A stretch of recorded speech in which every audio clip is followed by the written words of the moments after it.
Hi, I'm Reid, editor of Designing Lighting magazine, and I am here with Janet Lennox Moyer in Danville, Virginia.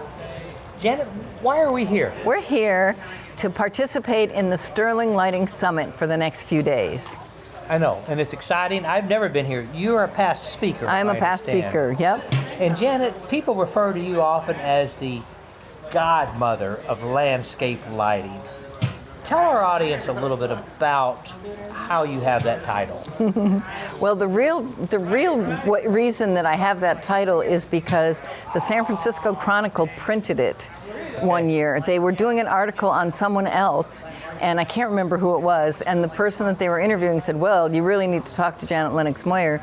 She's the goddess of light. And they printed it, and it's been that way ever since. Why don't you give our audience one tip to landscape lighting? What's kind of the current thinking these days? Well, my current thinking is now and has been for a long time. I start my thinking with downlighting.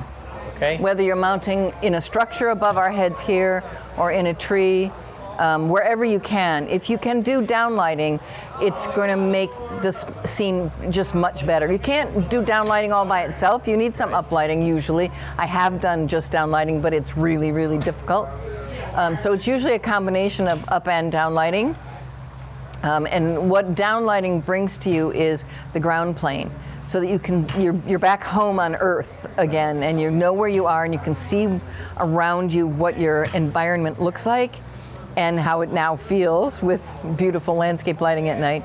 Sure. And because the fixtures are so far up in the tree or in a structure like above our heads, it covers more territory. One fixture covers more territory, and it doesn't get knocked out of adjustment. Well, let's speak about that, because since our first discussion, I don't know how many years ago, I have done some landscape lighting at my home. Congratulations! I have the lights from Stirling. Yep, good. I have done the down lights. So I climbed in the tree, I mounted them myself. And it's interesting, I did it in a damn thunderstorm because that was the time I had.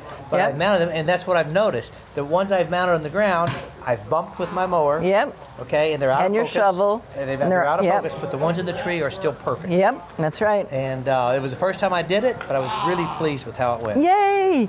So are you done with your landscape lighting? No, I've done probably 20% of the yard, and I'm here at this conference to learn more. Good. Learn more. You know what I have learned about landscape lighting?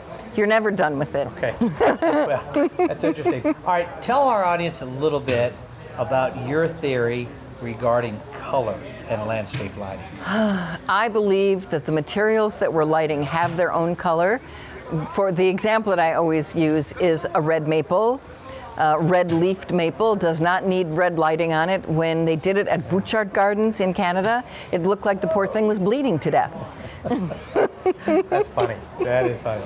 Well, I guess, to each their own, and we do what the customers want us to do. That's right. But I consider myself kind of a purist, and I don't like color at all in landscape lighting. Yep. To me, it just looks too, I hate to use the word tacky, but that is what comes to mind. And when I see it, and some of my neighbors have it, they know I'm in lighting, and they're so proud. They want to show me, and they get on their phone, and I just smile politely. And walk away. Yeah. So there is a place that I do use color. It's in pools. Well, okay, sure. And I've just done a mock-up with a friend of mine, Kirk Bianchi, who's a really great landscape designer and pool designer. He had this idea that there must be a way using deep, deep blue to dim the lighting in the pool enough that you can still see the reflection on the surface. But deep, deep blue. Deep, deep blue. Okay. Yeah. And I was very skeptical. So we did a mock-up at a client's house, and I will be showing it this week for the first time. You'll be showing it here at this conference. Oh, that sounds exciting. Yeah. Okay. How is the landscape lighting economy, given that some people think we're in a recession right now? I'm not in the landscape lighting economy. I don't know anybody that's not really busy. Okay. And the great thing about landscape lighting is you can do a little bit now and a little bit later, and you can just keep adding on to it like you're doing over time, as long as you do what you're doing well to begin with. So you've got to have whatever your beginning is still be a good composition that looks good to your eye and that feels good to you. And then you can just keep adding. So you can add for years and years and years.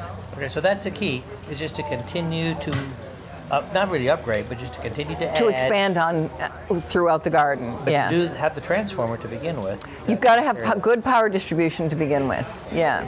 So the very first thing that you're doing, if you're building a new house and you're going to have little baby plants, you want to do power distribution, so that you don't ever have to dig up your garden again. Right. Any closing thoughts, comments to our audience? Any more tips you want to give? There's two things. One is it doesn't take much. And what I mean by that is it's dark at night.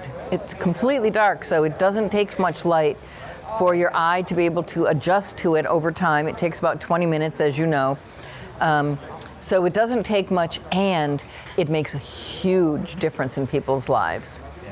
Yeah, it really does. Reconnecting us to the landscape at night, opening rooms for us to use at night. I get that. Okay.